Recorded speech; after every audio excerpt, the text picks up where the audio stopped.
சென்னை பெசன்ட் நகர் வேளாங்கண்ணி ஆலயத்தின் 53வது ஆண்டு திருவிழா கொடியேற்றத்துடன் தொடங்க உள்ளது. இதற்கான மேலும் விவரங்களை தருகிறார் நமது செய்தியாளர் பாலாஜி. பாலாஜி, இந்த ஆண்டு திருவிழாவை முன்னிட்டு எந்தெந்த சாலைகள் வழியாக பக்தர்கள் பாத யாத்திரையாக வந்து கொண்டிருக்கிறார்கள், எவ்வளவு பக்தர்கள் அங்கு குவிந்திருக்கிறார்கள், கூடுதல் விவரம்.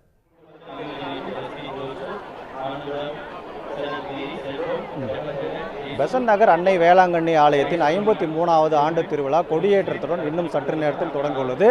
சென்னை மற்றும் சென்னையின் புறநகர் பகுதிகளிலிருந்து பெசன்ட் நகர் தேவாலயத்திற்கு பல்வேறு சாலைகள் மூலமாக பொதுமக்கள் நடைப்பயணமாக காவி உடை அணிந்து தற்போது இந்த பெசன்ட் நகர் தேவாலயத்தை நோக்கி வருகை தந்து கொண்டிருக்கிறார்கள்.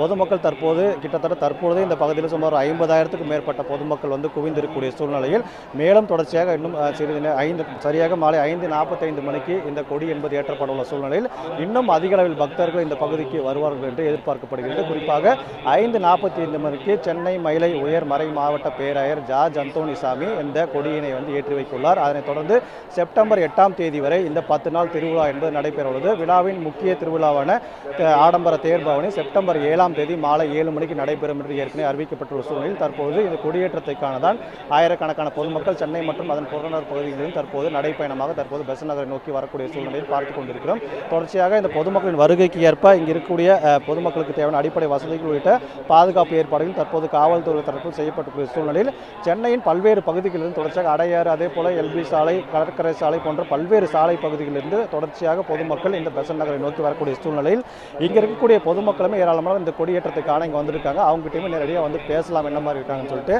சார், இப்போ இந்த கொடியேற்றம் பார்க்க வந்திருக்கிறீங்க, வருஷம் வருஷம் வருவீங்களா, எப்படி இருக்கும்?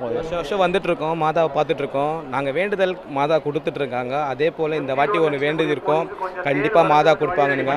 வருஷம் பார்க்கும்போது ஏதோ கூட்டம் ஓரளவுக்கு தான் இருக்கும். ஆனால் இந்த வாட்டி கூட்டம் கண் காணாத கூட்டம் அளவுக்கு இருக்குது. ரொம்ப கூட்டம், பார்க்கும்போதே சந்தோஷமாக இருக்குது. இப்போ இதே போல் ஏராளமான பக்தர்கள் தொடர்ச்சியாக அங்கே இருக்காங்க, அவங்ககிட்ட பேசலாம். இப்போ வருஷம் வருவீங்களா? இந்த வருஷம் கூட்டம் எப்படி இருக்குது? இந்த கொடிக்கு வந்துருக்கு. நான் வருஷம் வந்துட்டுருக்கேன். இதோட நான் 5வது வருஷமாக வந்துட்டுருக்கேன் இங்கே. நான் எப்பயும் இல்லாமல் இந்த வாட்டி ரொம்ப கூட்டம் இருக்குது.